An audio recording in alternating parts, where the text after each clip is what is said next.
राधे, जय श्री कृष्णा। सबसे पहले आप सभी के दर्शन कीजिए। आज सभी नहा चुके हैं, स्नान कर चुके हैं, उसके बाद में सबका श्रृंगार हो चुका है और उसके बाद में मैं आपको उनके दर्शन करा रही हूँ। और जैसा कि कल हमने भाग 1 में देखा था कि हम किस तरीके से भगवान जी का भोग लगाते हैं, तो उसमें हमने इस बात पर चर्चा नहीं की थी कि हमें लहसुन प्याज का भोग क्यों नहीं लगाना चाहिए। तो आज इस पे हम विस्तार से बात करेंगे। जैसा कि आप जानते होंगे, लड्डू गोपाल जी का जब भी कभी भोग लगाया जाता है, कभी भी उसमें लहसुन प्याज का भोग नहीं होता है। तो काफ़ी लोगों का मन में ये प्रश्न आता है कि हम लोग घर में सभी लोग लहसुन प्याज खाते हैं, तो भगवान जी का भोग हम कैसे लगाएं, या फिर लहसुन प्याज का भोग निषेध क्यों है। तो जैसा कि आप जानते हैं कि लहसुन प्याज के 2 रीज़न हैं जो हम लोग उसमें भोग नहीं लगाते हैं। पहला ये कि इसकी जो दुर्गंध है उसके कारण, और दूसरा ये कि ये एक राक्षसी में से उत्पन्न हुआ है, इस वजह से।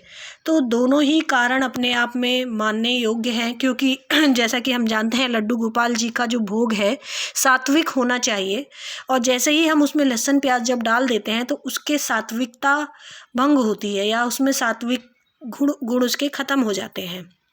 और क्योंकि हमें लड्डू गोपाल जी का जो भोग है वो सात्विक ही होना चाहिए, तो इस हिसाब से भी। और दूसरा दुर्गंध, क्योंकि आप जानते हैं लहसुन प्याज खाने के बाद में जो एक मुंह में से दुर्गंध आती है, तो कहीं ना कहीं ये होता है कि हम भगवान का भजन कर रहे हैं या ध्यान कर रहे हैं और वो मुंह में से दुर्गंध आए तो वो भी अच्छी नहीं लगती है।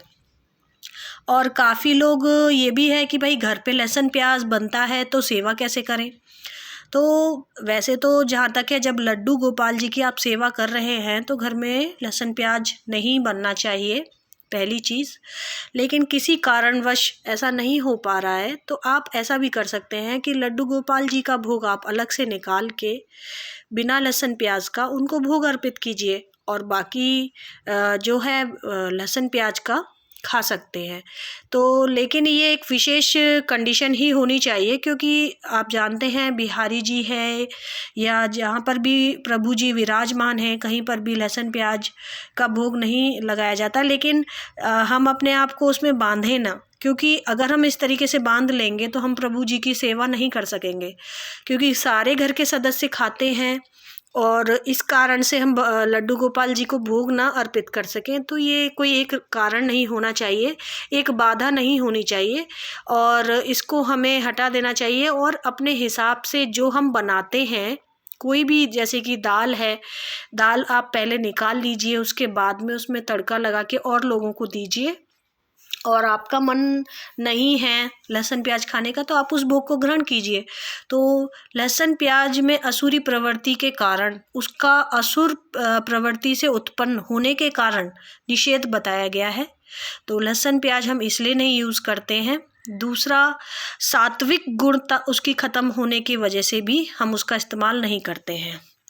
और आज एक वीडियो बनाने का एक प्रमुख कारण ये भी है कि पहले भी एक कमेंट किसी ने किया था, आज भी कमेंट किया कि हम आपके लड्डू गोपाल जी या राधा जी को लेना चाहते हैं। तो उसका भाई जवाब सीधे सीधे नहीं है, क्योंकि क्या मैं अगर आपसे बोलूँ कि क्या आप अपने बच्चों को आप मुझे दे सकते हैं, तो क्या आप दे पाएंगे? तो जहाँ तक है मुझे लगता है आपका जवाब नहीं होगा। तो इसी तरीके से मैं भी अपने इन बच्चों को या अपने प्रभु जी को आपको नहीं दे सकती, क्योंकि हर एक चीज़ में भक्ति, लगाव एक ऐसा है कि एक छोटी सी चीज़ होती है, जैसे एक बच्चे को एक खिलौना होता है तो उससे भी इतना लगाव होता है कि वो देता नहीं है। तो ये तो स्वयं प्रभु जी हैं। कितनी हम अपने आप को धन्य मानते हैं कि हमें प्रभु जी की सेवा करने का अवसर प्राप्त हो रहा है, और इसको मैं आपको कैसे दे दूं? दूसरा, क्या कभी मैं आपसे बोलूं कि आप अपने संतान को हमें प्रदान कर दीजिए, तो क्या आप हमें दे देंगे? तो आपका जवाब होगा नहीं। इसी प्रकार से ये भी हमारे घर में लड्डू के रूप में, एक संतान के रूप में, एक बच्चे के रूप में, एक ठाकुर जी के रूप में विराजमान है। तो मैं आपको ऐसे नहीं दे सकती, और इसके लिए मैं बहुत बहुत क्षमा मांगती हूँ, पर मेरा जवाब ना है। तो आज की वीडियो में इतना ही। राधे राधे, धन्यवाद।